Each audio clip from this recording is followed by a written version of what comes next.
What's up? What's up? This your boy Humble Dad, back with another edition of Humble Dad Podcast. We got a great show for you today. Why? Because I said so. We're gonna be talking about how is your parenting different than your parents? And this question came from my oldest son, and I was just asking him what are some things he would like to know. And so he came up with this question. I thought it'd be a valid question to ask the panel. And we got some newcomers to the stage, and we're going to introduce them, and then we're just going to get the party started. All right. Back without further ado, we're going to come up with Mr. Prototype. How's it going, Mr. Prototype? What's going on? Happy to be here. That's what's up, bro. We're going to get it started with the first question. Pretty simple. What is your favorite day of the week and why? Every day is my favorite day of the week. Reason being, when I first graduated college, I was standing at the bus stop and everybody would say, like, in conversation, I can't wait till Friday. I can't wait till Friday. And I was like, I never want to live like that. So I'm going to enjoy every day, every moment. So every day of the week is my favorite day of the week. That's a bet. That's good thinking right there. All right. Coming to the stage, Mr. 500. CJ, what up, man? What's going on? What's going on? Glad to be here. That's a bet. You got the question? Yeah, I got the question. Yeah, Friday. Why Friday, bro? Friday is usually when I get paid, right? And then it's the second day that I have my daughter for the week, and she ain't got to go to school Saturday, so we get the whole night type thing. You know what I'm saying? I got to drop her back off Monday, but Friday is when it starts. You feel me? That's when the fun starts. So Friday would definitely be my favorite day. That's a bet. All right. My homie, my friend, the one that doesn't like to wear shirts with undershirts on his suits. You remember that, Bruiser? Yeah. Listen, you was the talk of the town, bro. Oh man, still am. That's a bit. Hey, you got the question? Yeah. So my favorite day of the week is Saturday, because I know that Saturday is the day where everybody else, they take a break to go hang out with family and relax. That's my day to try to be the best as I can and get ahead of everybody. I take that day. I don't stop grinding. I know everybody gonna get relaxed. I'm gonna just keep moving forward so I can be at the top. That's why I like the weekends. That's a bet. I never thought about that. That's good stuff. And we got a newcomer to the stage. Man, late edition. Appreciate you coming to rock with us. Welcome to the stage, Sir Charles the God. How you doing, sir? I'm doing well, gentlemen. How are you? I'm doing good, man. Doing good. You got the question? Yes, sir. Right, and I'm going to say my favorite day is Monday. And the reason being is because that's the day that most people hate. That's the day that you actually have to challenge yourself to get up and get out and get going. And Eric Thomas has that thing, thank God it's Monday. Yeah.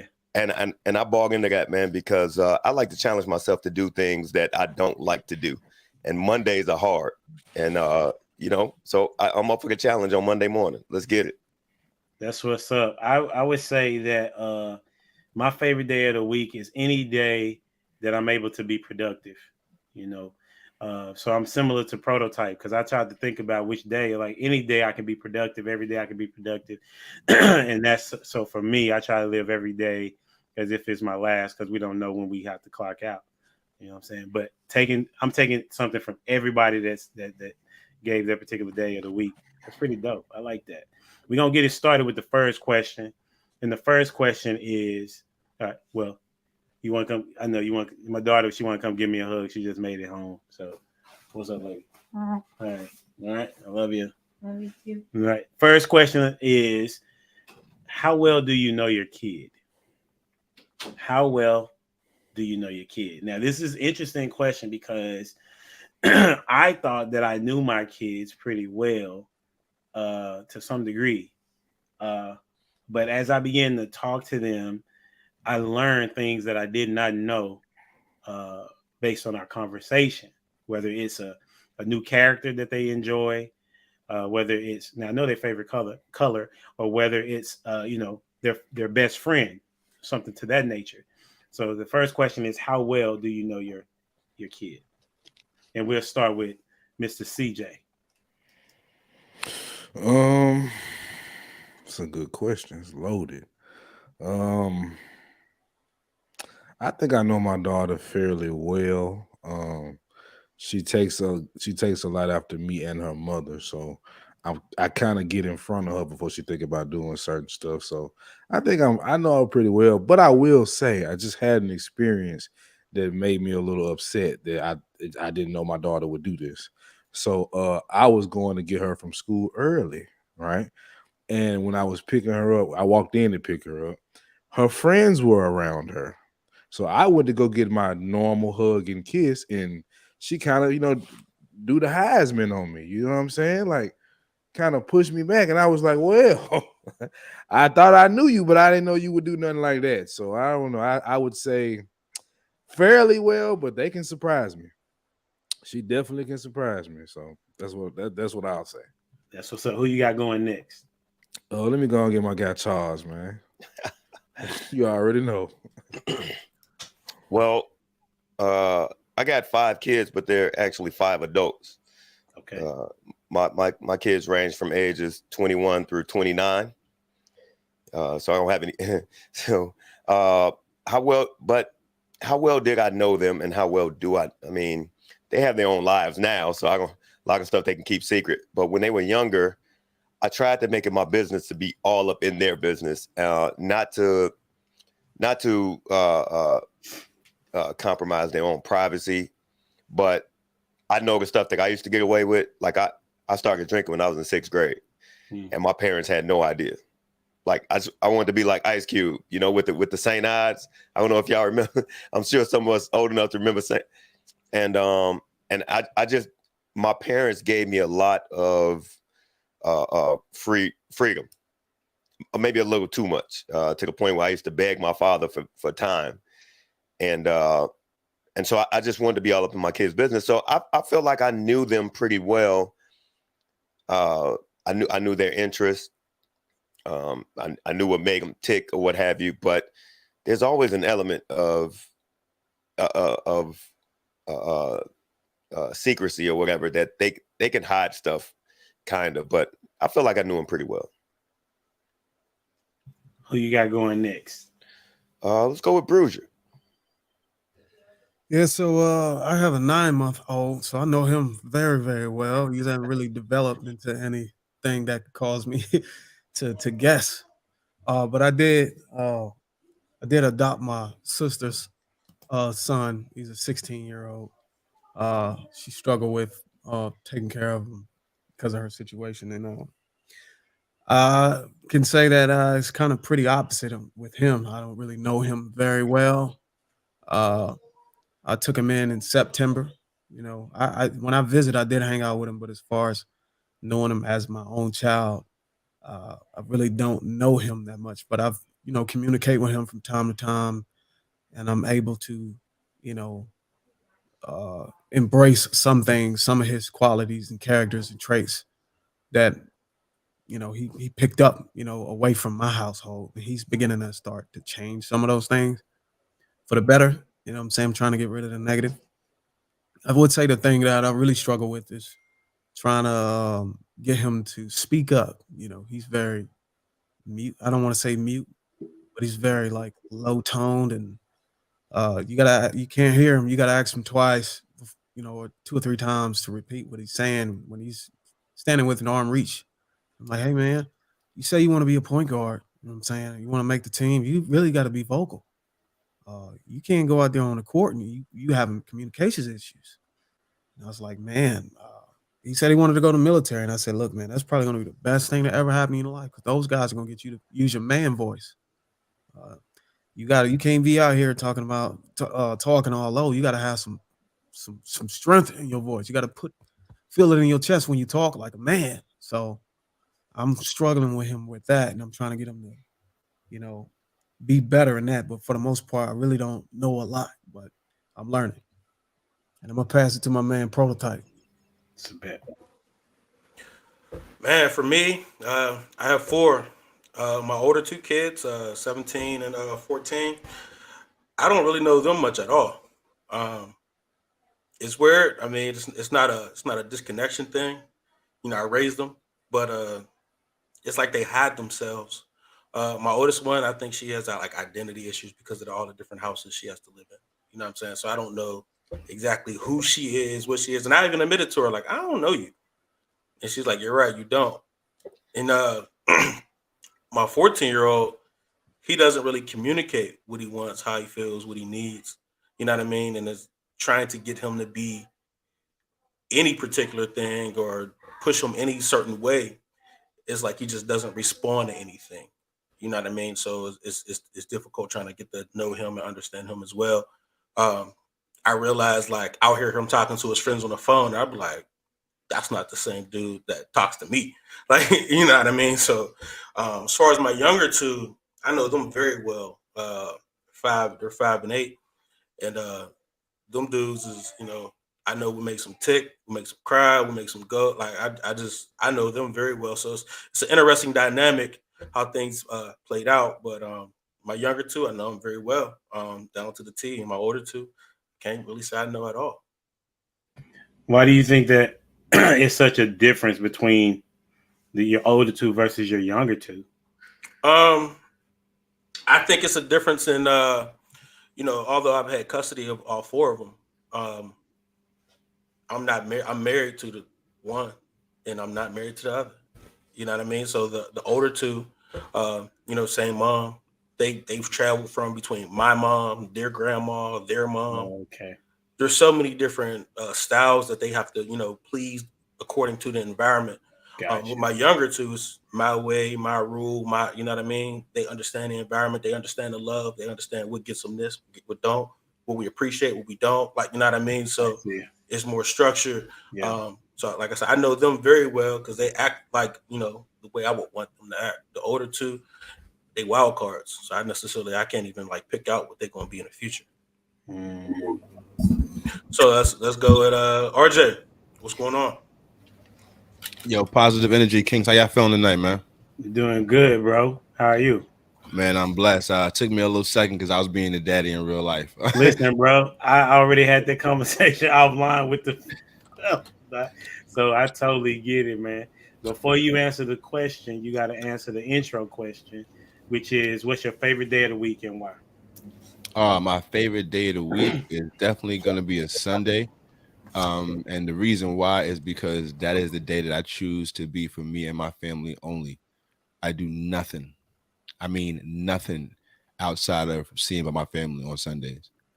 That's a bet. So the question that we're talking about is, how well do you know your kid or kids? Well, so I would say I know my children extremely well. I was blessed to be able to have them both for the first 2 years of their life. I was home. I was actually beginning this business that I'm currently in right now, a coaching business. And in the first 2 years of their lives, I was home with them all day long. You know what I'm saying? So I got a chance to really, really be in their lives, understand what it's like to go from infancy to toddler. You know what I'm saying? And now my kids, and my daughter's 6 years old and my son is 5. So do I know them? Extremely well. I know them so well that they do things and I can see it coming. You know what I'm saying? So at this stage of the game of my life, I know I'm not as seasoned as most of you other guys on this platform, but I would say right now in this stage of the game, I know these jokers very well. It's on you, Dwayne. Let me get I was a little bit tardy, just like Mr. RJD. Bro, don't be trying to deflect, okay? Oh, no, I'm reflecting on the realness of life, okay? Okay. What's your favorite day of the week? Favorite day of the week is Friday. It's Friday. So I have the opportunity of taking my daughter to school on Fridays, and when we pull up to the school, they got music playing, and I get to embarrass her, elbows up, and then we also then have the opportunity. I'll take them out for ice cream on Fridays. So I'm trying to make those little moments. I'm a little bit behind, but yeah, I'm trying to make those moments where we can remember those. So Friday is our day. That's a bit. So the question that we're answering is, I should have put it across the screen, shouldn't I? How well do you know your kids?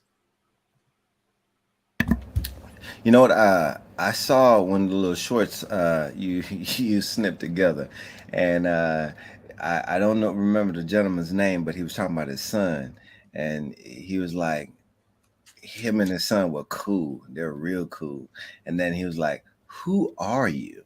Because then the son, grew up and started, separating from him. So, I tend to try to know my children, but I think as they go off and they encounter other people, they then develop other personalities, and then you start to wonder, like, who are you?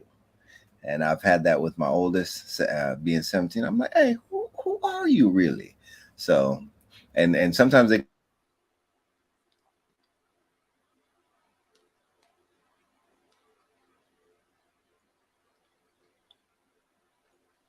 You muted, humble dad. I said he'll probably come back here in a sec. Let me take him off and come back. All right. So we're gonna anybody want to add real quick before we move to the next question? That was pretty simple, right? Pretty a good starter question. The next question is going to be similar to it. Since you say you know them well, you don't know them well. For the father or the dads that don't really know their kids well, what are some ways to get to know your children? Right? What are some ways to get to know your children? And we'll start with the senior that has kids that can help us the most, Sir Charles, the God. What are some ways to get to know your children? Well, I had to think back to what I craved from my parents when I was younger. And it was, I used a lot of recreation. I would take them fishing, go-kart riding, paintballing, whatever, like getting out there and having fun with them. And, it's kind of like being the cool parent, but I wasn't too cool. You know what I mean? Like they knew I'm not your little friend, right? But we did a lot of stuff, man. And also too, I let them know that I'm not perfect. I told them that I was a kid not that long ago, and I'm trying to figure out this parenting thing. And we're a team. I used to always tell them, we're a team. I need your help, just like you need my help.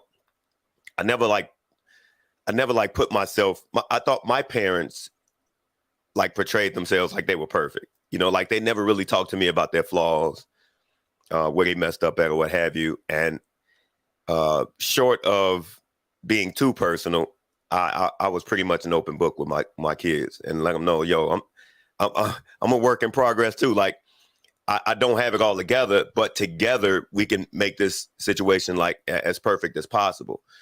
And so that's why I really connected with them, like doing a lot of recreational stuff. I mean, sledding, you name it, like everything. And just spending a lot of time with them, even though I worked a lot of overtime.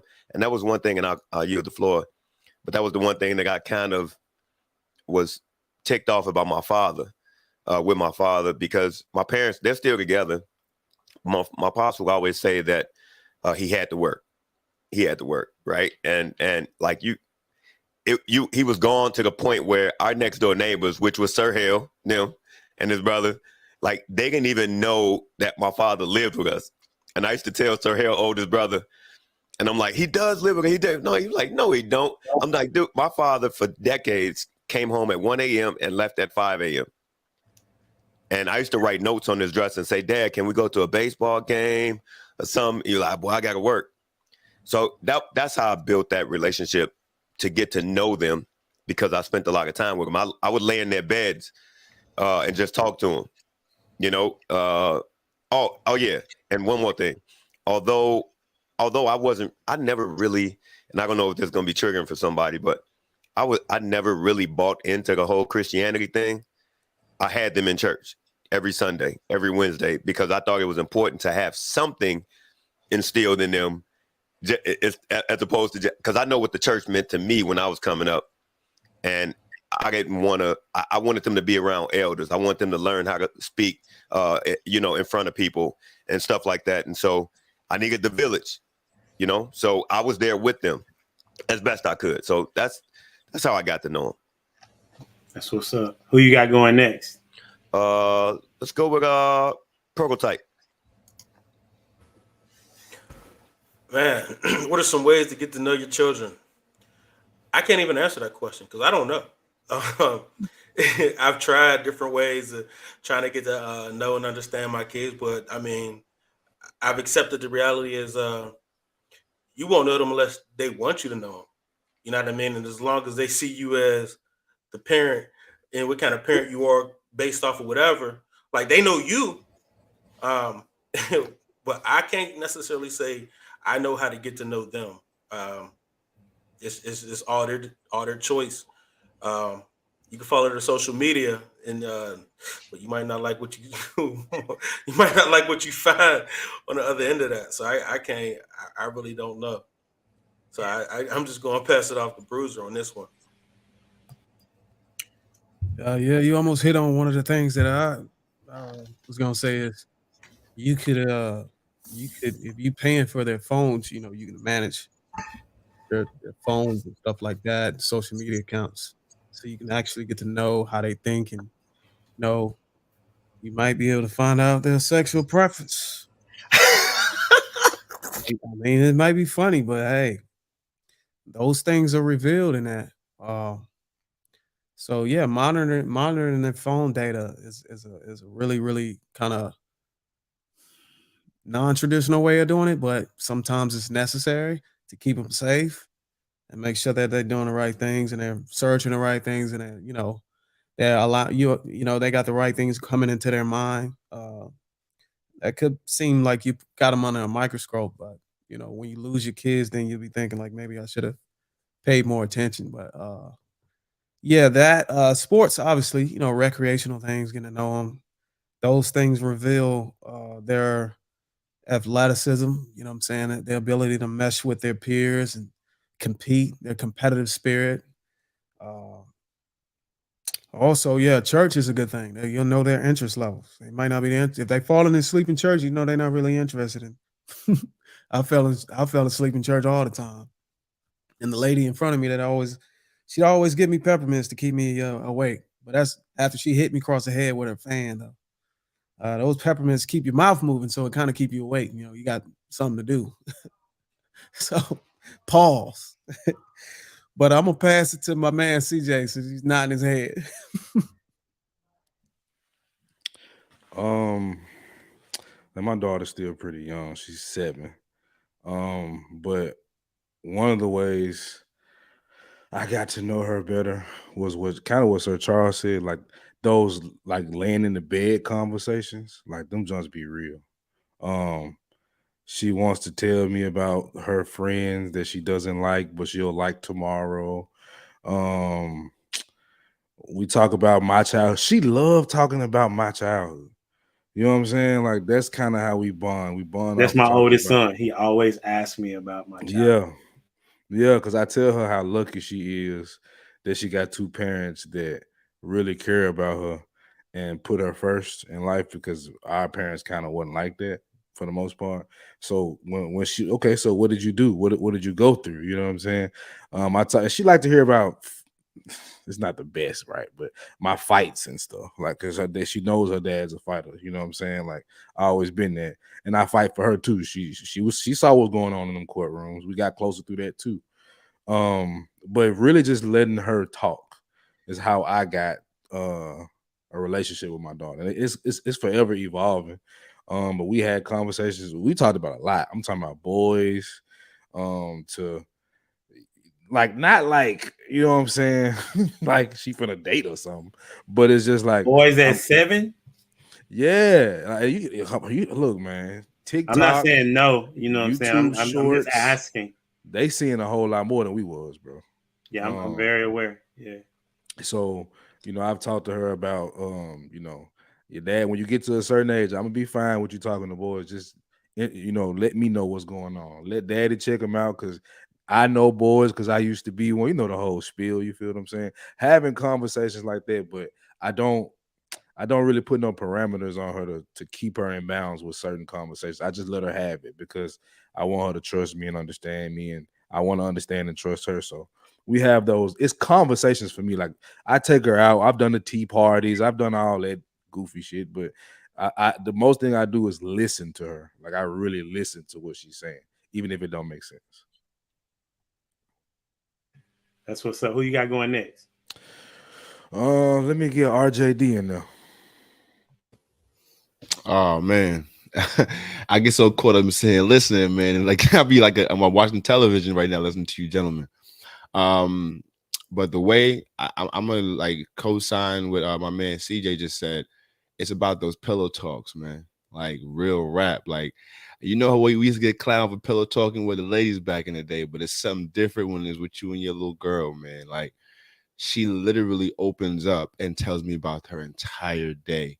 Like it's to the point where I'm like, yo, let's sing our bedtime songs, go to bed. And then she's like, no, well, you know, today my homegirl, she said something that I didn't like to another girl that I didn't like. And I'm like, I'm getting so caught up in the web. Hey, you getting the tea, bro? You getting the tea. Facts, giving good tea. Yo, I'm talking about I'm getting all of it. You hear me? All of it. I'm talking about being that my daughter's in the school where her mother's actually a teacher at as well. Everyone knows her, so she knows all the tea from all the classrooms, bro. I gotta hear all of it.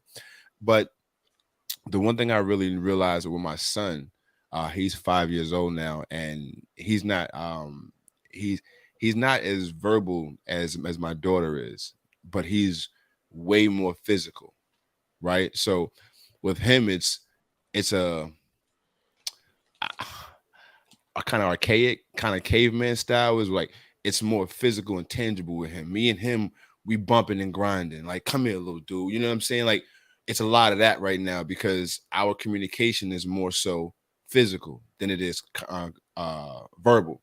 And I've learned so much about him, especially in the last couple of weeks of him being home from school, just by literally watching him. Before I used to get so confused about how to interact with him because I didn't know what he was doing. But what he was doing was interacting movies he had been watching. So when I realized like, oh, you're interacting that movie, and I happened to see the clip when I walked past the television, it snaps for me like, oh, that's what he's doing. So next time I see him doing it, I can interact with him and it lights him up because he now realizes I know what he's doing. So it's about, for my son, is about watching really and paying attention to what his needs are and his moments are. And my daughter is all about that pillow time, man. Hey everybody, I noticed y'all been trying to find. Who you got going next? Let's go with my man Dwayne. Oh man, so I'm a little late to the party on this one. I've realized the importance of that one-on-one time, and my father-in-law, my dad, he does a phenomenal job with his grandkids. Like, he will take them out every week. I have 4 kids, and every week he'll take one of them, one day of the week, and he'll go and do something with them on an individual basis. And I'm learning from that. So I appreciate that because I'm now able to then do the same thing. Because yeah, you all in the same house, but it's like how you get to know them is on a one-to-one basis, and that's what I'm getting to learn. So within the last month, I've had the opportunity to take out my youngest daughter, and she's 6. I've had the opportunity, and we went to the museum, and just those interactions. Another thing I've noticed, like something like this, I've noticed when she smiles, she'll smile with her mouth closed. Like all her school pictures recently, like she'll smile with her mouth closed. And I noticed that. I'm like, hey, why do you do that? And I do photography on the side as well. And I could tell whenever someone genuinely smiles or whenever someone's reserved in their smile. So I noticed like my daughter's reserved in her smile. I mean, she has nice teeth and she has a nice smile. So I'm like, why don't you smile? So when we went to the museum, like I took a couple of pictures of her, and I saw that smile, and I was like, man, there it is. So it's like being able to then see those moments whenever your kids lighten up, and it takes those one-on-one interactions. And then RJD, whenever, like what you were saying about your son, that whole caveman, that's my oldest boy. Like when you go to give him a hug, he has a leg lifting up. I don't know why he does that, but he has a leg lifting up to climb on you. And every time I'm like Adrian Peterson, like I'm like, hey, get off me like that. Like you don't always have to climb on me like that. But that's his thing. That's the way he wants to climb. So I had the opportunity. We got this little climbing place up the street. And I've been telling them for months, hey, we're going to go to this little climbing place. We're going to go climb. I had the opportunity of taking him the other day and watching him like ball out. Like watching him climb all the way to the top on this thing and being able to congratulate him, being able and watch other people being able to congratulate him. Hey, good job, good job. So watching those interactions, it's like, that's where, for me, that's how I see as for getting to watch them open up in their type of environment.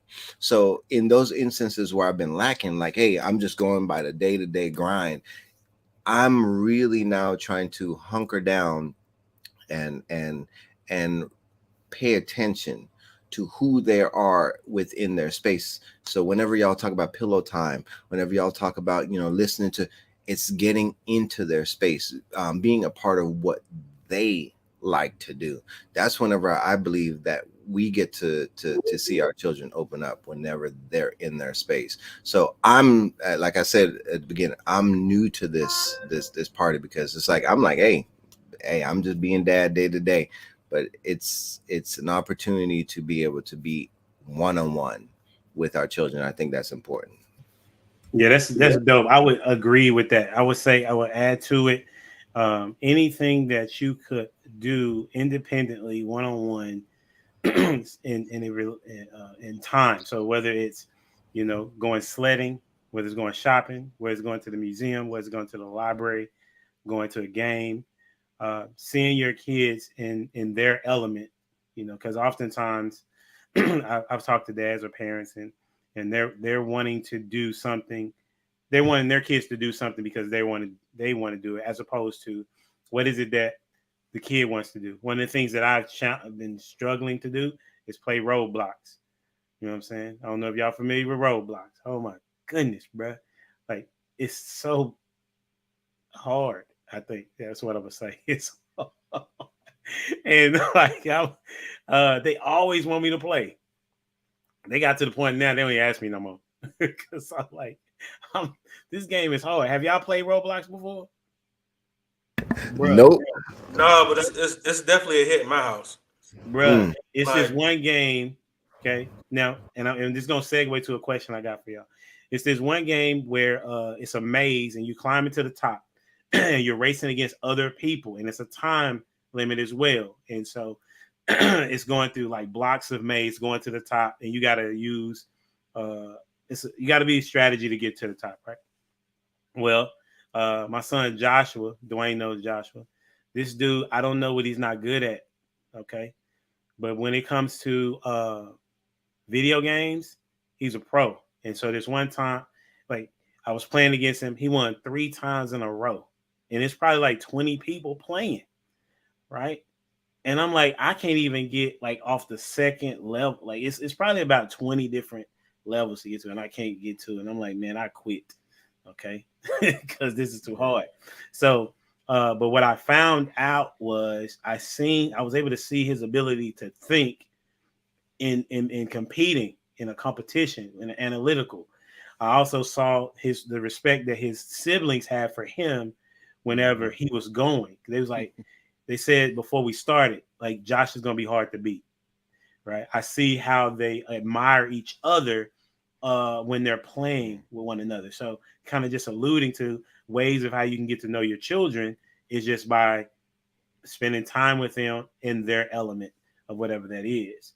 And so that segues me into, have y'all ever played anything with your kids? Mm-hmm. Okay. Are you for or against winning? Like you let them win, or you like, okay, they can win sometime. Like, what's your thoughts? We'll go real quick. Prototype, what's your thoughts? Man, it's no mercy, right? Okay. So like I go 100% hard. I'm never letting them win. And it's to give them, like, when they finally do beat me, oh, I beat dad.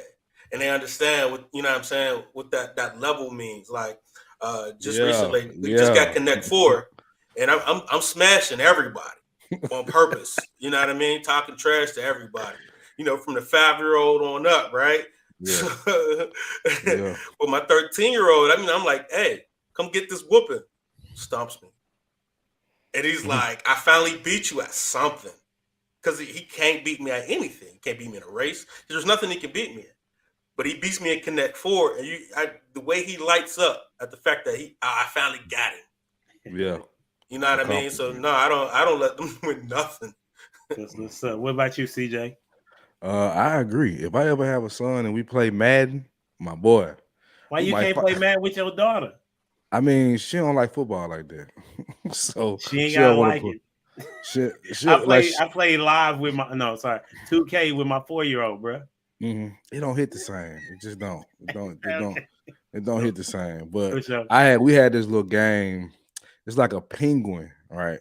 And it's these blocks, and it's you gotta knock down the pieces until you can. Whoever like makes the whole thing fall loses. And I'm watching her make the mistakes, and I'm like, you finna lose. She's like, Daddy, be quiet. I'm gonna let you do it. I would whoop her ass every time, but one time she did get me. I was sour. I ain't like it. It was a sour taste in my mouth, bro. And I was like, see, this is what you got. That's why I can't let you win. Because you need to know how that feels to get beat. Because I know how it feels to get beat by a 6-year-old. You know what I'm saying? She was 6. Like, how I lose to you? You know what I'm saying? So no, earn everything. That's a bit. What you got, Sir Charles?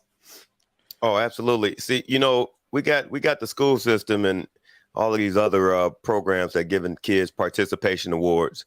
They're rewarding them for an effort that they really didn't put in. No, we don't play at my house. No, I'm winning. It kind of reminds me of when I was playing basketball. I got one boy and 4 girls, and when we were playing basketball, I know, right? We were playing basketball, and I used to murder him. I ain't letting up, right? Well, he got about 14, and now he started beating me. Mm-hmm. And I had to tell him, I said, he was like, man, I beat you, Daddy, I beat you. I said, Trey, I can't play no ball. I can't play. I was just taller than you. I can't play ball. I am not a basketball player. I'm just taller than you. And it developed him. Like he had to learn, hey, you got to come strong. And no, we don't give participation awards in my house. And I think it made him more competitive in life. You remember. It's like you remember when you beat them.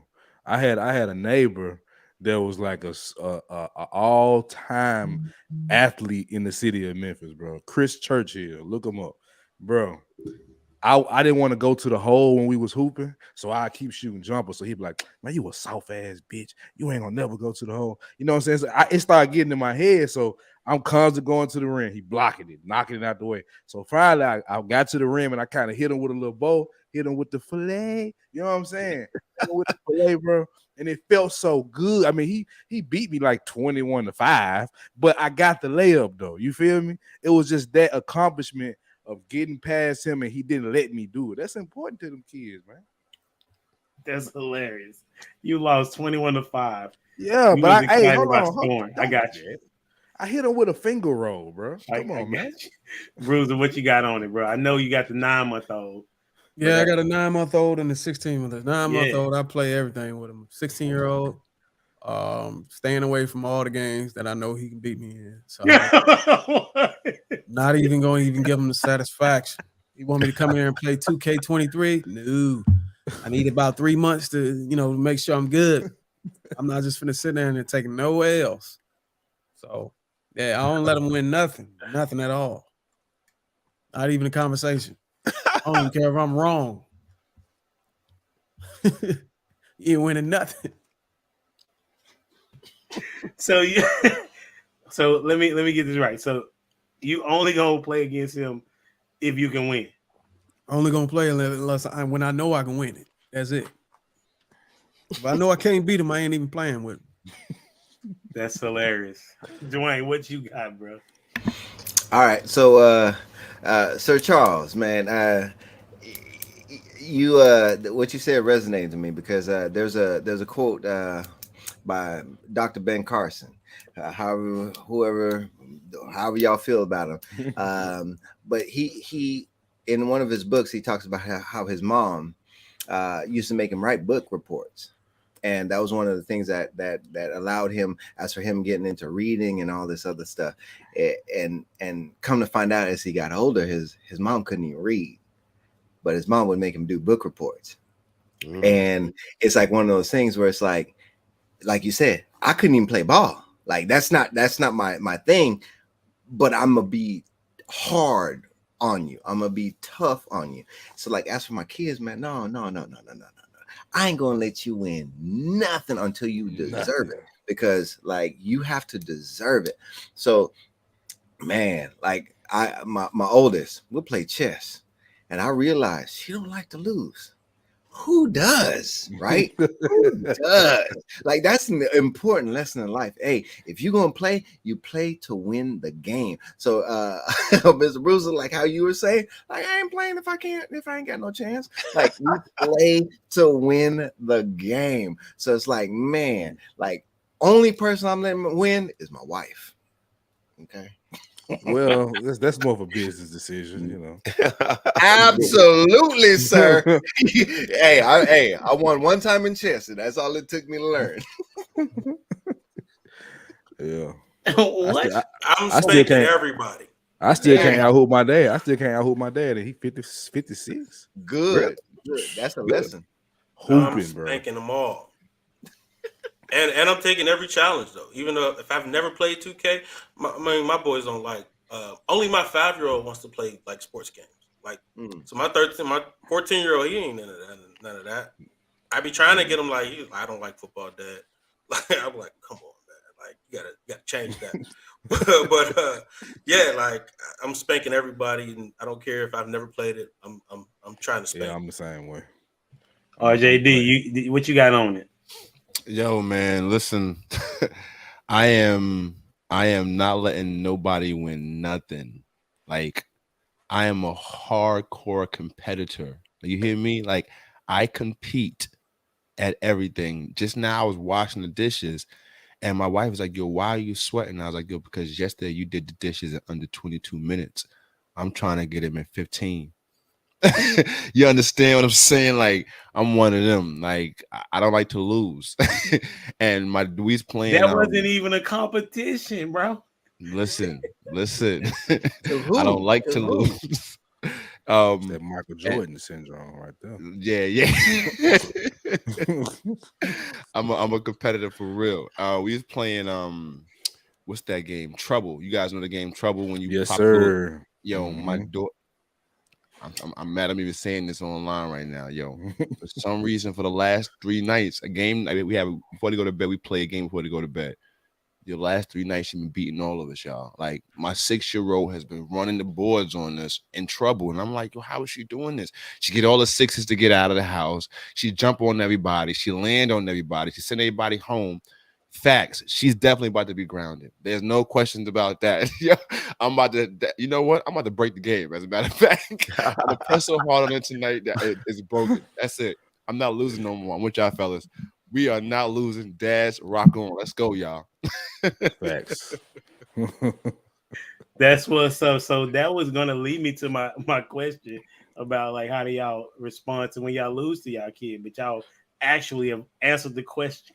Yeah, I'm in the sour. question. You know, so for me, like I don't like losing either. And I tell my kids off the top, listen, y'all, I'm winning. Period. Okay. And when I lose, I tell them they cheated. You know what I'm saying? That's just, so listen, bro. Like that's the reason why you won, because you cheated, right? And so in our house, we play all types of games. You know, we have. I don't know if y'all have the game called Beat the Parents. It's a game called Beat the Parents, and they ask different trivial questions that the kids would know, but the parents don't know, and vice versa. And man, we get down, bro. Like you gotta. For me, I gotta be relevant. You know what I'm saying? That's what's going on. And for them, they got to think about like what would I be doing or thinking nowadays, right? And so we play that game. Monopoly, I can't seem to win, bro. Like I've lost every time in Monopoly. And then we play the Smash Brothers on the Switch. I'm horrible. That get competitive though. That get real competitive. Yeah. And so I haven't even attempted to play the Smash Brothers soccer game because I already know what it's gonna look like, Bruiser. You know what I'm saying? I'm not gonna go play. I need to get some turns in. Do it, man. Don't do it. Because they gonna talk noise. So that's what it is. So I'm not trying to let nobody win. And my kids over here crazy competitive. So yeah, segue. I was just on a call and my oldest daughter, like I said, she's in homeschooling. And in her homeschool co-op, they're going to do something called a mock trial, where they're going to be lawyers, defendants, and things of that nature, and and they're going against another co-op squad. And the director was like, well, we don't want it to be a competition. We just want to really kind of focus in on that they learn well and that they understood the assignment. And I'm like, what?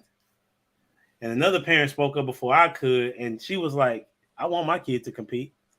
Like I want them to know what it's like to win and to lose, And it was like a 30-minute conversation about like, are we gonna let our kids compete? Right. And I said to him, this is too much. We should just let them compete and look and see what it looked like later. Not coach them to be like, don't get too excited about winning. That's crazy, right? So because when people compete, you get to see who they are. Right? You get to see what type of characteristics they have. What's the integrity like? How do they approach challenges? How do they adjust on the fly? And that's just what it is. That's just my thought process on it. And so before people leave, we're gonna get to the main question, and then we ask some other questions. And the main question is, it came to me because my 11-year-old, as I said in the summary or whatever, is that we always talking, not necessarily pillow talk. We just come in, we just have a conversation about life. And then he'll just ask me like these interesting questions. One of the questions he asked me recently was, are angels sinners? You know what I'm saying? That's the type of questions he'd be asking, right? He said, because God is perfect, and they say God is the only one that's perfect, then what about the angels? And I was like, okay, here we go. Smart young man. Yeah, he asked those type of questions. Yeah. And so I was like, you know what? I don't have no questions this evening. Josh, you can come here. You know what I'm saying? I want you to let me know some questions I could ask. And one of the questions that he asked, he told me, he said, how's your parenting different than your parents? And so that's the question for today. How's your parenting different from your parents? We'll start with Sir Charles. Well, like I said earlier, my parents never really told me or told us about their flaws. We looked at them as if they were perfect, and in a sense that made me feel like I had to be perfect, right? Like I had, and that was a lot of pressure. You know what I'm saying? And so I didn't want to be that. Parenting is trial and error because we all know parenting is trial and error. Every day is you're trying something, you see if it works, you never know. So I just say I'm going to try to show them that I'm not perfect and see if I could, at least break that communication barrier down so that, they won't feel that pressure. The other thing is that I wanted to make sure that I spent a lot of time having fun and incorporate fun with learning and that, because when there was time when I had to discipline them, then they really felt like I was taking something away. So like I know a lot of my parents didn't really have a lot of fun with us. My father, like I said, he was always at work. And my mother was like a church lady. She was just a church lady. Like the most fun we have, we would go shopping or something. You know what I mean? I wanted to do a wide array of things with them, and it was like I incorporated a lot of recreation. So, and that was it. Oh, also too, this might be crazy, but I would give them a ditch day, like once a semester, and we would ditch school, and we would go places. We would go somewhere. Hey, I would try to make sure they're not doing anything important. I'm like, hey, we ditching school today, and I would take them somewhere and while everybody else is in school, and I was the coolest dad ever. And all right, so but this is the crazy one. I used to let them vent. I used to give them vent sessions every now and then.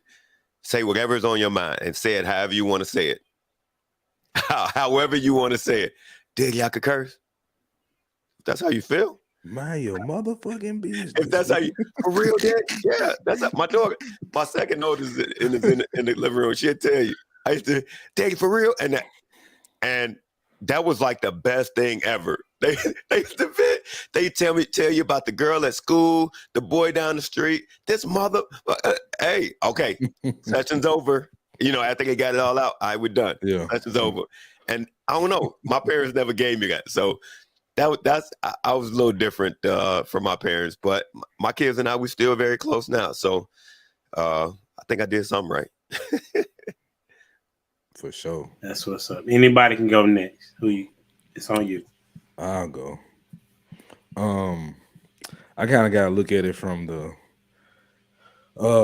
baby mama, baby daddy aspect, because that's what my mama and daddy was. So what I do different from my mom, I try not to overreact to stuff. My mother had that very bad. Just the simplest stuff, she would overreact. And I understand, I'm not trying to beat her down. I know what she was trying to do. She was looking, I was a boy, you the man of the house at a young age. I gotta have you right for the world that you're gonna deal with. You know what I'm saying? So I understood it. But she would overreact to everything. Fights, overreaction. Arguments, overreaction. Crumbs on the counter, overreaction. Like just too much of a stifler to where I couldn't even. I hated coming home from school. I didn't want to deal with. Like I would find ways to stay out. As a matter of fact, I slept in the football locker room a couple times because I didn't want to go home, and she thought I ran away. So I tried with my daughter. I try to be the exact opposite of that. I'm not playing no games. Don't get it twisted. But I try to show it in a way that doesn't scare her, that makes her feel like that this mistake you made doesn't mean I think you're a bad person. Yeah. I just need you to understand that you did something wrong, acknowledge it, so I can get you to understand how to move better in the future. So that's what I would do different. That's what I actually do different from my mother. Now, my father, I would with my daughter, I try not to be so blunt with her because my dad is too blunt. I'm not gonna lie. He's way too blunt. Like when he told me this, I did a podcast with my dad, but we did some speaking before I started recording. It's like, bro, don't talk about my mama like that. I get it. You try to tell me what happened. You feel me? But you know what I'm saying? Put some sugar on that shit. You know what I'm saying? Like, don't raw. Like, you see what I'm saying? Wow. So it's like I try not to be too raw because I understand that can also scare my child too. So that's what I do opposite of my father. I try to be more understanding of my daughter. I try to be my mama, she worked at HR. She called it a compliment sandwich. So it's like you give them the positive here, you deal with the negative in the middle, and you top it up or underneath it with another positive affirmation type of thing. So that's what I do more of. And I don't whoop my daughter. I whooped her one time. I cried worse than she did. So I don't whoop her. I ain't even going all that, but I got the rod. There wasn't no sparing the rod with the child with me. I got all of it. You know what I'm saying? But I still got locked up. I still got the fighting. Still got the shooting. It didn't stop me. So I realized that it wasn't the corporal punishment of it. It was the fact that she wouldn't talk to me You know what I'm saying? She wouldn't explain things to me. It was just like, do what I tell you, and then that's the end of the story. So I actually try to be, I'm not your friend, but I am somebody you can talk to. And I don't always have to have this super dad hat on to where you can't relate to me as I was CJ before I was daddy. You know what I'm saying? So I want you to understand who I am. So overall, I would say what I do different from my parents is I really try to relate to my child, and I try to explain to them how this life really is, and I give them grace. Good stuff. Yeah, I'll go ahead. Go ahead. man. Go ahead. All right. So what I do is different from my parents is I practice selflessness and I lead by example. And I made the sacrifices before having children so I can break that cycle of, fathers having children unprepared and, with no capability or skills of taking care of them. So that is the most important thing I've done. That's different as far as parenting than my parents did. So I recognize the damage it does, and I recognize that your children suffer based on your incompetence. And I wanted to change that by, portraying what I was supposed to get as a kid onto my kids. And my question to I don't know if I can ask a question. I know we was just probably like, just going Absolutely. around. It's a dialogue, bro. Absolutely. Oh, okay. Well, cool then. So I had a question for Charles and CJ. So y'all stated that I know Charles stated that he didn't want to appear perfect. You know what I'm saying? He was trying not to be perfect. And I know CJ stated that his mother would always overreact and whatever. My question is for Charles is what's wrong with appearing to be perfect for your children? And for CJ, is it important for you to understand why your mom always overreacted? Well, so like I said, we all know that parenting is trial and error. And I wanted my kids to know that it's okay to make mistakes. You're going to make them, and you're going to need to hide them from me because I made them too. No matter how much you look up to me, I'm imperfect. Like, I'm still trying to get it right. And I'll work with you through your imperfections so you can get it right as well. And like I say, I just know what that pressure felt like looking at my parents and thinking, man, they never do nothing wrong. And it was like, it left me like I had to hide things from them. You know what I mean? Like I had to hide, I had to sneak. And things that I may have been dealing with, I just didn't want to tell them because they're going to come down on me because they ain't made a mistake ever in their life. So I just want to like keep that line of communication open and let them know like we all make mistakes. So talk to me about anything. And I think they were pretty open with me. I know they ain't tell me 100% everything, but they told me a lot of stuff that kids normally don't tell parents. So I tried something and it seemed to have worked. You know what I mean? I didn't know if it was going to work, but it seemed to have. So, and for me, I do understand why she overreacted. And me knowing, just talking to her when she wasn't tripping, about her past and what she dealt with when she was a kid, it helped me understand that. But like she would tell me, there's no excuses for your bad behavior. So I kept that same energy with her. And we don't have a good relationship to this day because she doesn't seem to understand that. She thinks that because she's offended by something, it gives her the right to overreact and disrespect everybody. So though I understand, I don't give it a pass. I just love you enough to, if you need your diaper changed, I would still change it, but I don't deal with you. But I get what you're saying and I understand that. But if you had sisters, like did she was she like that with the sisters too? So my dad got 4 baby mamas. So but I had one sister that lived with me and her. Okay, was she hard on her too? She was harder on, like, it's hard to say because when my sister got of age, like 14, 15, she would abuse her. You know what I'm saying? It got to the point where you know the old Mike Epps jokes. You got titties now, so you think you're grown type stuff. You know what I'm saying? You got to be harder So- on her because they Right. get loose. Right. So it's like in one sense, I understand what she did, but this is why I have a problem with us not having a nuclear family anymore, because I do understand that it was too much for her to do herself. That's really what it was. She had too much pressure on her, you know what I'm saying? And she did the best she could, but it drove her crazy. I saw it. I was there for them nights where she really crashed out, broke down crying. And that's why I'll never be against her, but I have to hold her accountable for what she did, because I mean, it affects me as a father today. You know what I'm saying? I go so hard and try not to do some of the other things that she did that I could possibly be getting something wrong because I'm overcompensating for what I saw with her. Well, I will say this: most men who don't have, well, a lot of men who have women raising them, they teach them to be soft. So whenever they fall and stuff, they coddle them. Mhm.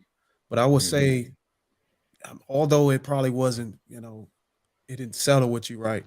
Mhm. I could, in her defense, I would say that was a good approach to raising a man, telling him you Mhm. can't have any excuses. You got to shake it off and move on, because these single mothers, man, these single mothers raising these sons, these boys, Mhm. they not teaching them that. So Mhm. I get your resentment and your issue, but as far as her telling a young man, hey, look, you can't, there's no excuse for bad behavior. That is how society is going to treat us young men. Now, that's why I So, asked you, did what- she what treat your sister like that? Oh, go ahead. What go I ahead. noticed about CJ's story, so I grew up with a single mom as well. It's the fact that she was so hard on him.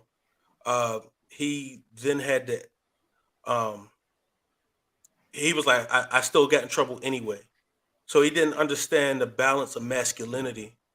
And that's what it was. You know what I'm saying? Because she was so hard, he lacked that balance. Like, you know what I'm saying? So he probably thought that doing this extra stuff, running the streets or whatever he might have did, was him being masculine, was the masculine side of him, which messed him up even more. Instead of having if he would have had the balance of a dad to be like, X, Y, Z, this and that, blah, blah, blah, blah, this is not how you handle this, chill, or even to put her in place to take the pressure off of her. Because a woman can't really raise a boy. I don't think it can really work out, you know what I mean, the way it needs to be, because they'll be too hard on a young boy or be too soft. They don't understand the balance themselves. They don't have the balance. They don't Yeah. have a balance because you're thinking about, I'm raising this boy, I got to make him hard. But she's raising out of fear. Exactly. So I mean, Strong in the body, weak in the understand. mind. She don't understand that. Oh no, this is not how a man's gonna come in and be like, no, don't do this, don't do that. Like even I have to tell my wife sometimes, like, hey, don't talk to them like that. Yeah. You know what I'm saying? And It's so it's true. a balance. It's so- a balance of everything. It's so true what he's saying, because what happened was when she had a boyfriend or when she had a stepdad, life at the house would be so much better. But once that didn't work, it's like it amplified and got 10 times worse. Like, yeah, that's facts. That's facts. I think I see what it is then. I think I see the projection of hate she had for your father was on you. And when she would see you, she would see your father. No, But she whenever said that a another lot. when another man came in the She said house, that. it suppressed that because she had that energy, that love from a man.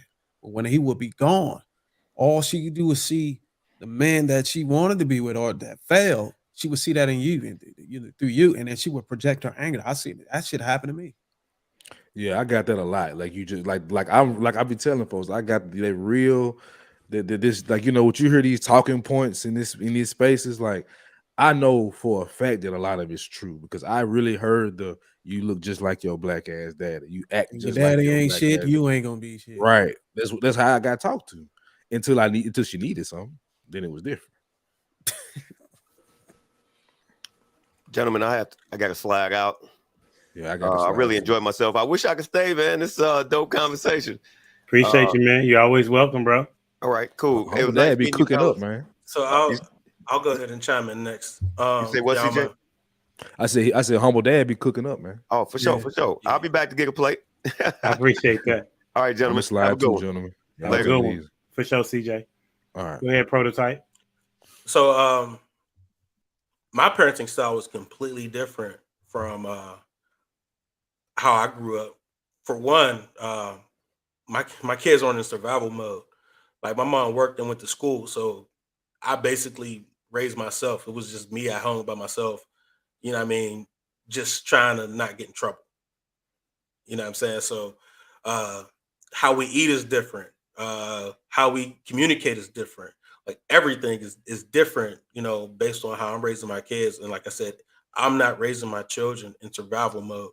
I will say my parenting style from my older two kids and my younger two kids is also completely different because with my older two kids, I was overcompensating for the lack of nuclear family structure I had in place. For my younger two, I don't have to overcompensate. I'm actually way more laxed because I had that partner to kind of make sure they handle that part of this or that. I don't have to overbear nothing. Like I know sometimes she probably look at me like, "Hey, you taking it real easy," like you know what I mean. And I'm like, "Well, I don't got to do that. I got you here now." Like you know what I'm saying. So, but like the older two, it was an overcompensation of how I was parenting. You know, because I felt like I had to be the super dad. Like I said, I had custody of my older two. You know what I'm saying? So it was like I got to teach them this, got to teach. Like it was a very much trainer like atmosphere. You know what I'm saying? And my kids, my older daughter was All American in softball, so I like trained her from 8 to like 13. Like you know what I mean? So it was like training sessions. She's like, I'm tired of training. Can I have friends? I'm like, no, we're playing softball. Like, you know what I'm saying? So it's just completely different on even how I parent the, you know, the two pair. You know what I'm saying? But Your two youngest are those daughters or sons or son and daughter? I have one girl, which is a part of the two, is the older. My daughter's 17. Because I know And you stated your younger two, you parent them are different than your first two. yeah, definitely. So your younger two are All girls? boys. Oh, boys. Yeah. Oh, okay. So I got 3 boys, 1 girl. And you say your partner helps you handle Oh the other. yeah. She do all the like extra nurturing, the teaching, the you know what I'm saying. But it's because I got the system in place. You know what I'm saying? Like I seen That's how wrong it could go without it, and what I had to do, and it still didn't work. That's why I'm sitting here like I don't even know my older two kids, even though I've had custody of them. Even though like I've tried to be a super dad to them, still don't know them, still didn't work without the nuclear structure, everything falls apart. You know what I'm saying? It's always a gamble, and there's no real way to like call it on the other end. You know, no matter how good of a parent you think you could be. It No, sound like the first two kids, you say you was overcompensating. oh yeah, It sounded like definitely. you was overcompensating for the time that you lacked with them. No, So I what do didn't. I had full custody. I didn't lack Oh, any you time. had full custody? Yeah, Oh, I didn't okay. lack So any I time. was confused. I thought you said you didn't raise them. No. I'm saying I overcompensated for their mother and for all the different houses they were indoctrinated by. You know what I'm Oh, saying? So they would go to my mom and like she's teaching them one thing. They would go to their grandma, they're teaching them one thing. They would go to her mom, they're in all these different structures, they're seeing so many different things. So I gotta combat this. I was the only one with a solid structure in the whole, you know what I mean, in the whole plan. so your relatives and they was able to get access to them and actually instill principles in them. And Right. you pretty much had to go and cross reference those and be like, hey, look, I know this your grandma, but Yes. yeah, that's not what you need to do. Okay, I get it. Yeah, And I'm exactly. glad you said that because I have a 9-month old. And Mhm. I don't even think I don't even think I'm gonna leave my child around them long enough to even pick up any behaviors Well, of well, you person. absolutely shouldn't. It like my younger two is a closed circuit. I control what goes in, what goes out. You know what I'm saying? There's nothing outside of nothing that I'm allowing to, pick up. Everything's safe. There's no harm threats. They live in a completely different world. Like even though they're growing up in the same house, they think and function completely different. You know what I'm saying? Even their level of confidence is different. You know what I'm saying? Just like they just move with a certain little I know this is mine. I know this is complete comfort. I can lay on daddy this way. I can do this. You know what I'm saying? Like my oldest son, like my son, like the older one, he's still like skeptical about how to interact with me when I'm even like around in the family. Like, yeah, it's wild. You know what I'm saying? So he kind of like he's a stranger in his own house. Do they have anything in common? Like, do they have any common thing, values? I know What? you said they're completely different. Like, is there anything that they like commonly share? Roblox. But no, like I said, it's a completely different vibe and environment between the four kids. You know what I'm saying? Like the younger two, them two are thick as thieves, can't break them up. They argue, they fight, but I mean, they brother to the highest level. You know what I mean? They also boys. They close in age, right? Well, 5 and 8. Yeah, But yeah. Because I have an 11 and an 8, and they thick as thieves. You know what I'm saying? Like they rock together no matter what. Yeah, it's just but my 11 and my 13-year-old, they're it's a boy and a girl. They're in the same house, but they don't connect the same, right? So even your older two, it's a boy and a girl. It's going to be somewhat of a challenge for them to rock together, but they should have some type of commonality though somewhere. I think that's what Bruce is getting to. It's like like I said, there's no commonality because they're pulled in so many different ways. They don't know where to be. They don't know where common is. You understand what I'm saying? They don't know what's comfortable. They have to act like my daughter has, like, she literally has a different personality based on whatever house she's staying in. And wherever she's staying, they know her that way. You know what I'm saying? Not even like the way I know her or the way that person know her. That's what I'm saying. Like, I don't even know who she is because she switches modes every time she goes to a different house. That's what's up. Okay, I got you. Dwayne, did y'all go? Did y'all? I'll jump in on this because man, prototype. What you're saying as for balance, that was what I was thinking from the very jump. Like, I found it interesting. Like, as for my parents, like my dad, he's a certain way, and then my mom's a certain way, and they were married, but then they got divorced whenever I was 8.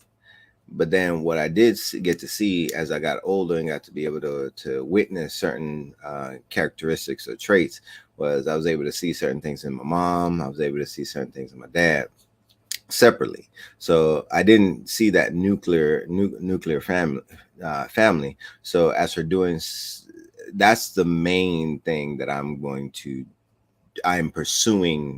actively pursuing with intention, is not to have my children grow up in a split or a what is it?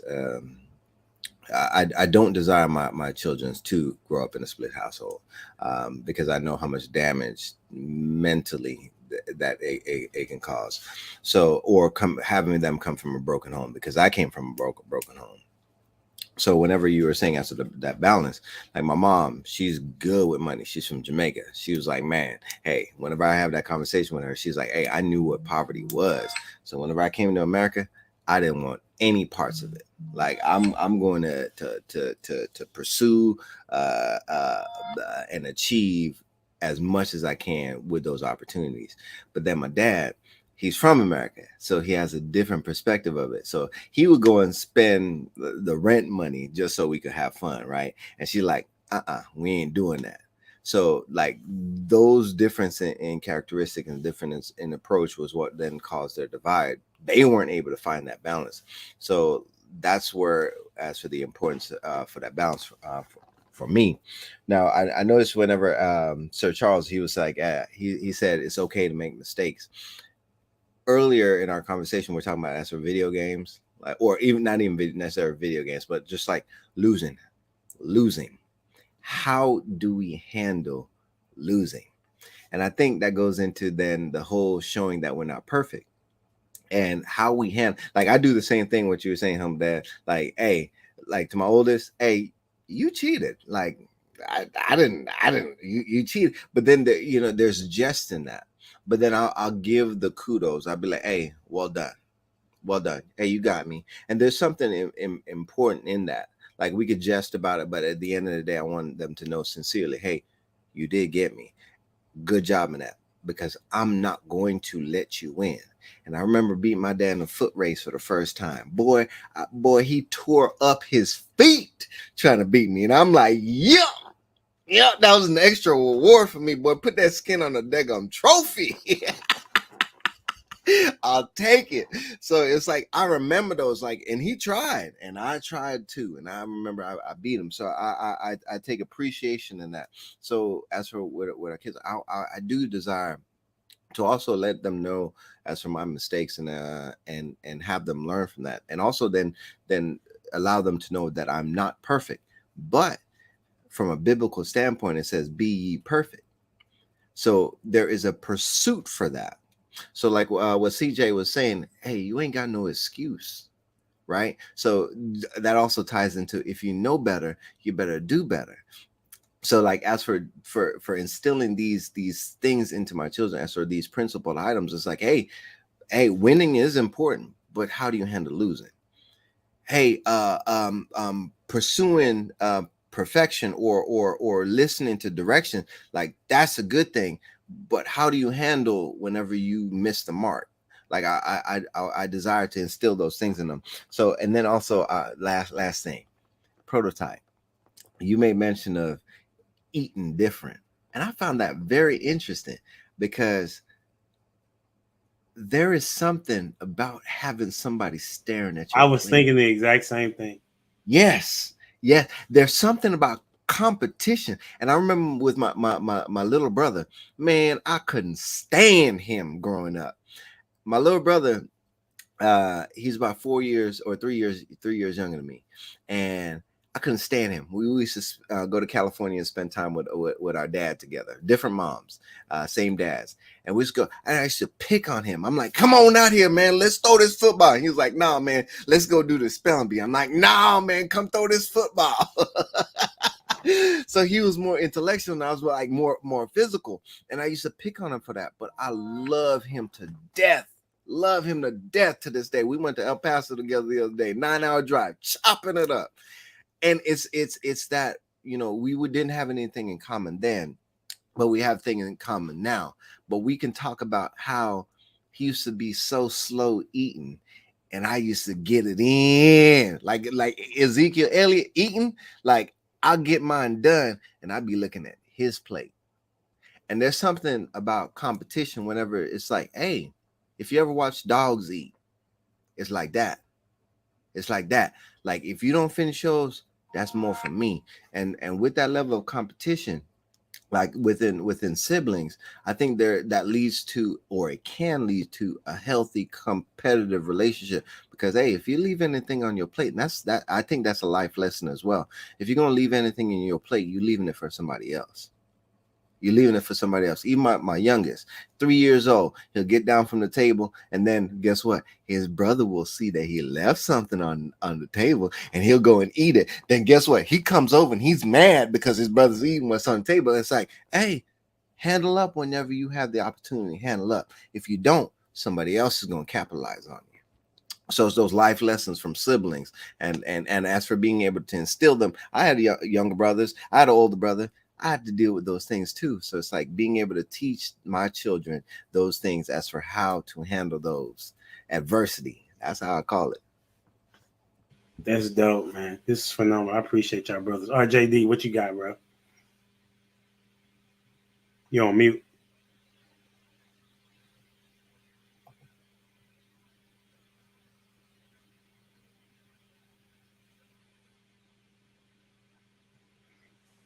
Look at Shay. She ain't gonna make it to the show, but she gonna chime in offline. Look at you. She making that money. Yeah, probably. So as RJD is getting this stuff together, I would say for me, one of the things that was different was the nuclear family. That was the thing that was different for my kids, and we would converse with them about you know, how different it was being raised by single parents, right? Their mother, Jen, you know, my late wife Jen, she was like also raised by a single mother, but she would sometimes go to her father as well. So she would go back and forth. And so she would share with them those different conversations that she would have with her dad and her mom and how she grew up. Same thing with me, right? I was raised by a single mom that was, you know, at times, you know, kind of kind of hard on me, but I can see the value in it. But at the same time, because I didn't have that balance of what it was like to be a man in a relationship with a woman, or the one that I did have wasn't really advantageous to me because it wasn't good. So the thing that I've done differently is similar to, you know, Sir Charles. I apologize, you know, if I did something wrong, because I don't think that I want them to know that I saw my error, not that I'm perfect or not perfect, but that Daddy is willing to say, you know what, I missed that one. And also, one of the things that's different is that I talk to my kids like I have conversations with y'all. You know, my 4-year-old, we talk on the way to school about different things. You know, right now I just recently taught her how to count to 100. You know, and then we learn how to spell. You know, and things of that nature. Then I got my 8-year-old. You know, he likes to wrestle, likes to box. That's not something I could do with my mom. You know what I'm saying? And he loves that. You know, like he can't listen. This is what's crazy about Ethan. I don't know if you noticed, Dwayne.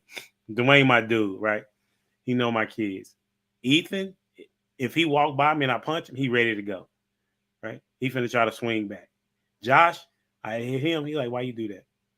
You know what I'm saying? Like, it's that different. Like Joshua, he's like, he doesn't want to exert his strength to see where he's at, right? With me. He honors dad in that way, right? But if it's a video game, he finna try to destroy me. I'm gonna tell you this quick story. Like, this is crazy. My son Joshua, I told you he's really good at video games. For my birthday, I said, what y'all want to do? They was like, we want to play video games. So I'm playing this Marvel game, and Ethan beats me. And I'm like, goodness gracious, I lost to an 8-year-old, right? I said, okay, Josh, it's your turn. I beat Joshua. I'm excited because, like I told you, Josh beat everybody at everything, not just in the house, but when he goes other places, right? Even at the church, right? And we have a game system, and they play all the time. So, so I'm playing. I beat him. I beat him twice, right? I said, see, I got your number today, bro. Ethan said, you know, Joshua was playing with you, right, Dad? Like, he let you win. I said, no, he didn't. He didn't let me win. Ethan said, Josh, did you let Daddy win? He said, yeah, I let him win. I said, run it back, bro. Run it back. Let's see if you can beat me. He gave me that work, bro. But I lost by like a smidget because, you know, he had got my hopes up and whatnot. And so that's a different thing that we do. Yeah, you let me win, Shay. That's the thing that's different about than how I was raised. Try to have fun, try to make memories that will last forever. And being a single dad, I can definitely see why my mom was so stressed, or why other mothers were so stressed. You know, I handle it a little bit different, but I think that I oftentimes reside to, I'm stressed out, I'm gonna take it out on them, and that's not okay, right? And now I have Kendra coming into the mix, and who said it? Was it Prototype? I think Prototype said, you should like what you doing over there? Like, I'm, you know, you act like you ain't got nothing to do, and you like, well, you're here. Well, my lady was the same way. She was like, when I get around, you act like you ain't got, like, there's nothing for you to do.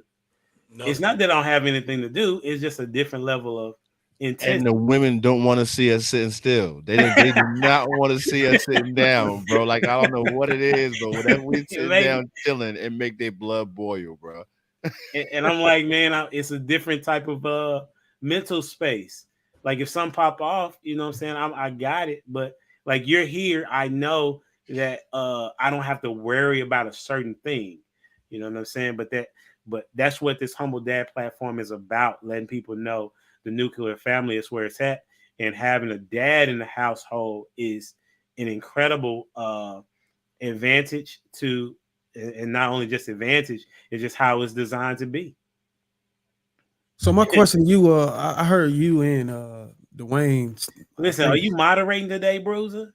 No, I'm just just messing with you. Go ahead, recognize bro. when I Let recognize him have it, Bruiser. Let him have it. Let him bruise him up now. Bruise him up.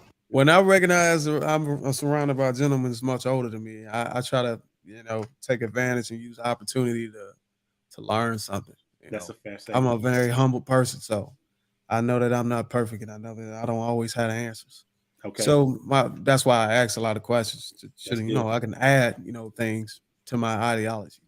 Yeah. I noticed y'all said something about perfection, and I think this is the third time I heard it. I'm like, what convinces y'all that seeing your children need to see that you make mistakes? Like, what convinces y'all that is actually a benefit to the children? I'll jump in on this one. All right. Sorry, Humble Dad. It's a benefit because a part of perfection is acknowledging your deficiencies. Once you're able to acknowledge your deficiencies, then you can get surpast it. If you are unable to recognize and acknowledge your deficiencies, you will always be stuck in that same place. So in the pursuit of perfection, you have to get rid of the imperfection in yourself and in your character. And once you do that, then you can then move past and forward in that. That's how I look at it. And there are many things, even like from the aspect of generational curses. In order to go past that, you have to be able to acknowledge it. And I think it was HD that made mention of that earlier, of being able to acknowledge when you do have a fault. And I'm pretty sure I'll even go out on a limb. I'm 100% sure that you've encountered that person in your life who is never wrong. My wife would say that's me. But there's those people that you will then encounter in your life that are never wrong. And once you're able to then acknowledge I was wrong, that's how I believe that you're able to move forward. And then from a biblical standpoint, for me, is as for be ye perfect. In order to be perfect, you have to have an example or an image of what perfection is. And that image is out there. Like for example, whenever it comes to sports, I watched Ronaldo, a good soccer player, and they asked him an interview asked him the question, hey, when you see this person, like, does he push you to drive you to be better? He had an interesting response from me, because in his response, he said, I don't need him in order to push me to be better, because I push myself. I believe that I'm the best. And I noticed that in a champion's mentality. As much as I can't stand Kobe, and I've said it before, and I continue to say it as much as HD hates it, Kobe is I'm not a fan of him, but I have to respect him. As for those champions, Muhammad Ali, Michael Jordan, they won't say that there's nobody better than them. That's a championship mindset. There's no one better than you. And that's whenever you get to a different level. And as for that perfection, it's like, hey, realizing your faults. And that's for me, from a different standpoint, knowing I am not them. But as for desiring to be better, I have to be able to then see someone. And for me, that someone is Jesus. So in that, as for be perfect, as for pursuing, there's a lot of deficiencies in myself, a lot of them. And the only way I can get past that is to acknowledge them. And then, hey, for my children, hey, they might think they're right all day long. But in that, I have to then push back, pull back, and then, hey, you will be wrong. And there's like what you said, Bruiser, like as for there's humility in being wrong. And once you embrace that, that's where I believe the runway will be clear for us to be able to take off. Yeah, for me, I don't want my kids to think that they have to be perfect, because that's I mean, other than following Christ, because he sets the standard, right? And also, if I'm saying like Paul said, look at me as follow me as I follow Christ. If I get off track, then I can come to them and say, what I did was not okay, but listen, this is how you deal with the things that you struggle with, because everybody's going to have a struggle. And if you think that you have to be perfect, that means that you're not going to share with people that you're struggling. You're right. Especially us men, we don't talk about the things that we struggle with. Like I have to. So for me, just, I tell people, I had to get an accountability partner, because I know that me trying to handle some of the decisions that I have to make by myself, yes, I can make them, but at the same time, is it wise to do things alone? Sometimes it is, but oftentimes it's not, right? Because you want to have an idea that your decision makes sense, right? And so for me, that person is Dwayne. I'll say, hey, Dwayne, was I wrong at this? And he'll tell me yes or no, right? But I want my kids to be able to do the same thing. So when I come to them and say, you know what, matter of fact, it was a situation where I disciplined my oldest daughter over a miscommunication that I had with her mother, right? And that made me feel bad because I can't take back the discipline, right? So she got in trouble for something that I misinterpret.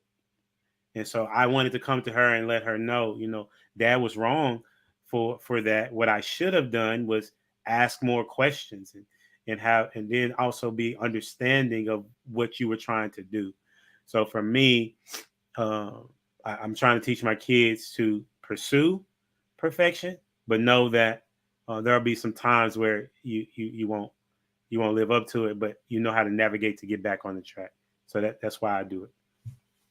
That's a really dope question, though. It's a dope question. Appreciate that. Yeah. I'm gonna hit this with one last question before we get out of here.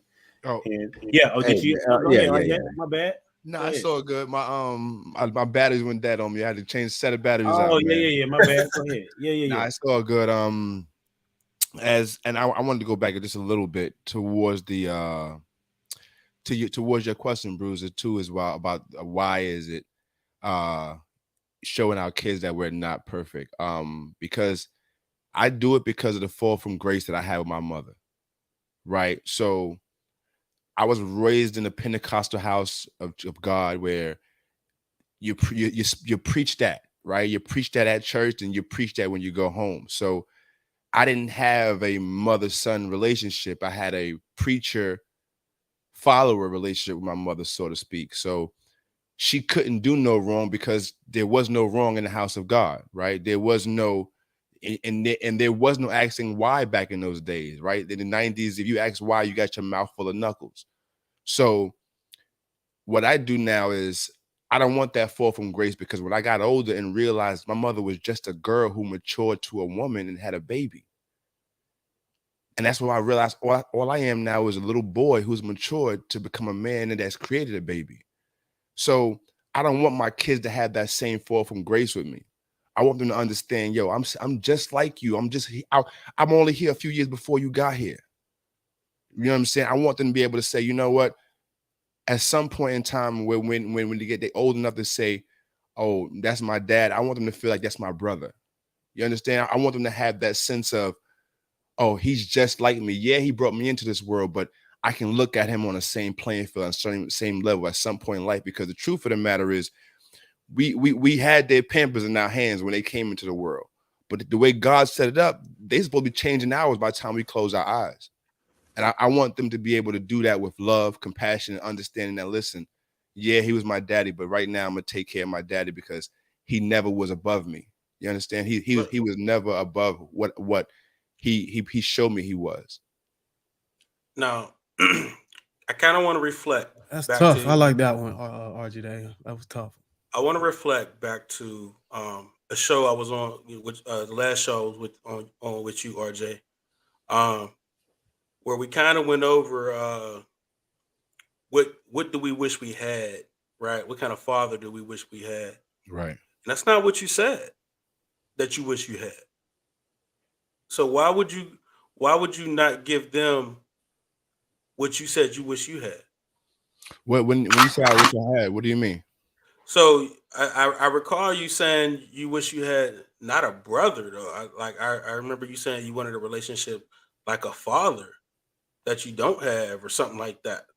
Yeah, no, I understand what you're saying, but I'm talking about later on in life. I'm talking about when my kids. Later on in life, right? Like I could kind of attest it. I think I vibe with you on it because right now I don't want a brother. I want a dad.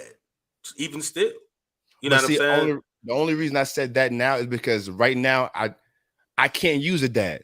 You understand what I'm saying? Like No, in you this space can't. that right now in this space where I am right now, I can't use the hugs, right? I can't get back the childhood memories that I wish I had right now. I can't get those. Is a father only pertaining to? I know that parenthood is a lifelong journey. Mm-hmm. You know what I'm saying? And a father is not only pertaining to what you didn't get as a child, but even as a man, I wish I had somebody I could look to that might have been through what I'm going through right now. That could be a grandfather or whatever. Like, oh, Absolutely. I dealt with that, I did with this, blah, blah, blah, blah. Like that advice don't never run out because they keep living. And so do we. So as they learn more stuff, even in their old age, you know what I mean? Let's say I'll be 40 this year. So prospectively, my dad would be 60, right? Right. Like I'm not 60. I don't know what's ahead of 40 to 60. I still need that advice. Right. Yeah, Now, but the guidance I want. isn't it safe to say that his reception stops at a certain age? I noticed when I read a scripture about Moses, he didn't get to cross the Jordan River. I think was it the Jordan River? Because He how didn't did go. He didn't get to go into the promised land. he got stuck in his ways. He couldn't. No, You know he what I'm couldn't go saying? into the promised land because of what he did as a pharaoh prince, whatever. But I thought he became unimpressionable because he got older. That's why they got someone younger. He was not allowed to go to the promised land because of Well, him as a prince. I think at some point we get older as men and women, people, period, and we're not receptive, at a point as to being able to embrace, the changes in society and adjust to reality. At some point, we get stuck. We even get stuck with our attitude, our skills, the way we dress, the music we listen to, all those things.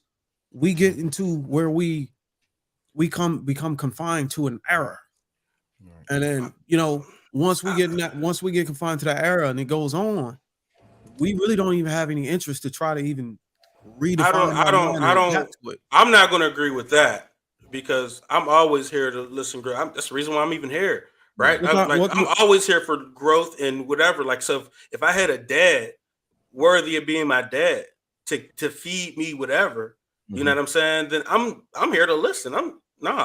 Yeah, So I don't know what you're pointing to. Well, One second. Let me address the fact to the point of what you're saying with me, because what I was saying was I would still use the guidance right now, but the love and the nurturing that I was looking for as a boy, I can't get those. I don't want those right now. I'm not looking for those.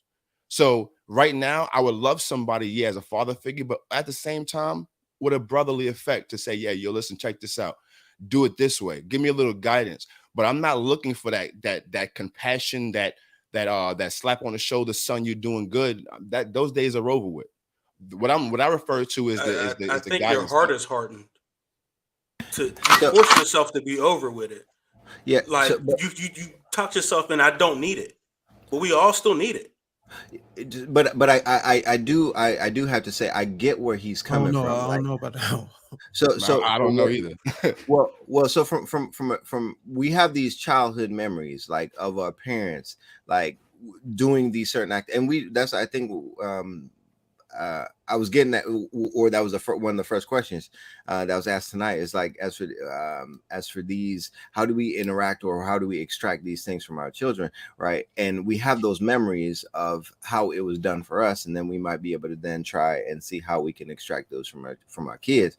So I believe I understand where RJD is coming from, where that time has passed, but I also then see where y'all are coming from as well, because like as a mentor, I remember actually even praying for this, like being in an area where you're the one that's giving advice, right? But then there's nobody pouring into you. Like God can pour into you, but like from a man's perspective, like a man's man, like they say, a man's man. Like there is not someone that's pouring into. And I remember praying to be able to have those conversations years ago with another man who's able to then pour into me. And it's not a shameful thing, because you would like someone and to be able to pour into you. And that's, as for that quote from Proverbs, it says, the way of a fool is right in his own mind, but a wise man is he who listens to counsel. And it's not just any counsel, it's wise counsel. So like, as for being able to have people pour into you ideas, now to think that we have everything, or better yet, as a man, it is heartbreaking, or it is devastating to hear that you're not adequate, but we're all not adequate. So to have somebody come in and be able to provide or point out your blind spots, because your blind spots you just don't see. So to have somebody come in and point that out to you, you better have a level of appreciation for that, because guess what? Outside of yourself, you are unable to see that. So I then see that there are always going to be room for people that will come in, like Bruiser, who he pointed out, to have people who are older to be able to point out to him, hey, young buck, you're missing this. And I think there's a level of respect that comes with that, because guess what? You ain't got nothing but admiration for that person who is able to look out for you, because guess what? That's in your best interest. Like whenever you're younger, like you don't know no better. But whenever you're older, you think you got it all together, but then have somebody come in and point out your blind spot. That is nothing but respect for that person who's willing to take that time to point that out for you. So I believe I see both sides of where y'all coming from. Like RJ, like, yeah, once you that's that bus is passed, but then there's always going to be able to be those people that will pour into you. Look, I don't doubt, you know what I'm saying? I don't doubt that, my father, can't apply anything or any principles that he may have, gotten solution from, putting them into action. I'm not going to deny that. But I think with Prototype, I think it sounds more like he's triggered from RJD whenever he says he, it's nothing he can use from his father. And I think that maybe a couple of your children that you wasn't maybe able to like give most of your time to, or something like that, may be the reason why you really can't really understand where he's coming from. Is that what it is? That would be a trigger for me too. I'll chime in on Because that. if it was me and if I had kids or something and I wasn't able to put an impression or the right impression I wanted on them, I would still resent that, and I would hope that they would come back to me, at any age, whether they're old or not. And if I heard somebody say, "Hey, look, I can't get nothing from you," that would trigger me. No, you read that wrong. Okay. It's not a trigger. It's just a realization of, in my life, I realized there's still mentorship that I can learn from. And if, like I said, if I had a dad that was my dad, or I guess my ideal dad, right? If I had a mentor that I could learn from that was like 60, who understood that side of 40, from 40 to 60, was what's to come, what might happen, right? Give me some perspective. Then, I can navigate that a little bit with more knowledge. You know what I'm saying? So it's not a measure of I need hugs and kisses. It's more of a, just like Dwayne kind of mentioned, like blind spots, but at the same time, it's somebody that's already there to be like, oh, that was a good move on this or that. You know what I'm saying? Or I made my fortune off of stock, and this is how I made it. And now, now that I'm playing in the stock market, like, oh, that's a good move. You know what I'm saying? You need those confirmations to kind of like, you're doing it, but everybody still should be getting counsel. You should never stop learning, never stop getting that growth.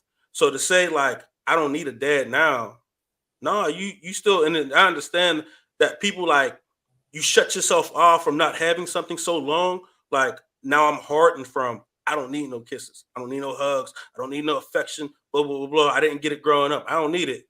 No, you still need it. You built up a wall, you know what I'm saying, to kind of be like, I don't need. You've adjusted. You've adjusted, but you can still use that. It's still valuable. No, absolutely. And let me be completely 100% transparent. If my real father today walked through that door, I would open my arms and give him the biggest hug in the world. Don't mistake that, because I'm not by no means the tough guy. You understand what I'm saying? Because if he walked in this door right now, I'd probably punch him in his face first, because I'm still hurt by him. But then after that, I hug him and we figure it out. But when you say mentors, I've been tremendously blessed, man. Like, I literally have a phenomenal circle of men around me right now that I can literally say are God-given. You understand? When I tell you that mentor from the 60 point, I'm blessed with a man that I can call 24 hours a day. My mentor is mentor, but I'm not even trying to name drop, but by the great TD Jakes. So I am literally around men that bless me and pour into me on a daily basis. And because of it, those father wounds that I did have, prototype that you was talking about, yeah, they're being healed as we speak, because I can literally go and hug other men now. I can literally go and get a hug from another man now. You understand? So that's dope. That's dope. But it would feel better if that man has your DNA. Oh, absolutely. Absolutely. That's all I'm saying. And let me tell you something, prototype, and just to be more transparent, my situation was my mother was creeping, right? She was messing with a married man. So my real father is literally, he knows I exist, but he didn't want to ruin his home style. You understand what I'm saying? And also my real father, I've known him my whole life as my mother's mechanic. So it wasn't until I was 16 years old when I broke my leg that he showed up at the hospital, and I had so many questions. Why are you here? And then all of the questions of everybody in my young childhood calling me by this nickname that I never knew what it meant, little body snatcher. And then to come to find out that's his name. That's his name in the street, body snatcher. So all these years, come to find out that the dad I was looking for was under my mother's car. So I know who he was. I know everything about him. I wished it was different. But what I am doing is making sure that my wounds don't leak on my kids. That's my job. Hey, RJ Day, I got the same situation. Hey, we're gonna bring this to a close, brothers. Yeah, go ahead. You wanted to finish your statement, Bruiser? It's gonna be quick. I was gonna say I had the same situation, but with mine is I've done so well in life.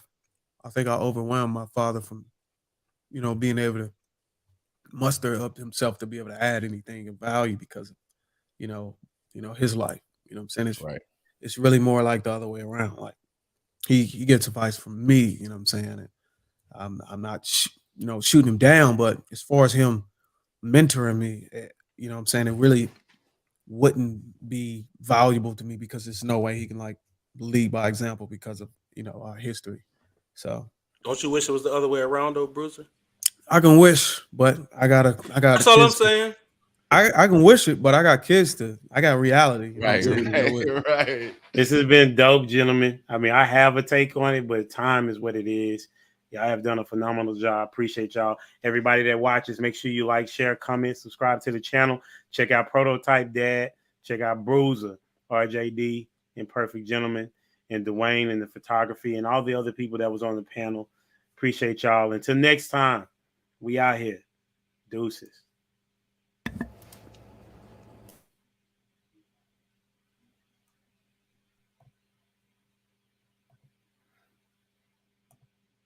What a phenomenal show. You did. It was great. You know what I'm saying? I wish we could go for a little bit longer. I got somewhere that I got to be, and I'm running behind. So the part that I wanted to say was that we all need a mentor. The thing about it is our current dads, we don't see as a mentor that was not in our lives. And so it's hard to say, well, he can come in and be that now, right? Because of what he took from us, really. The time is gone. However, we also, as followers of Christ, we have to have a forgiving heart, and we're called to reconcile. And a part of reconciliation is to start where you can and build from there. And so I want to say thank you to all those that are supporting Humble Dad Podcast, and make sure you like, share, comment, subscribe to the channel. Don't forget to check out humbledad.life. We have some good things happening over there. Merch, we got merchandise, we got Facebook information, as well as you can see the rest of all the YouTube things that we got going. All right, we out here. Deuces.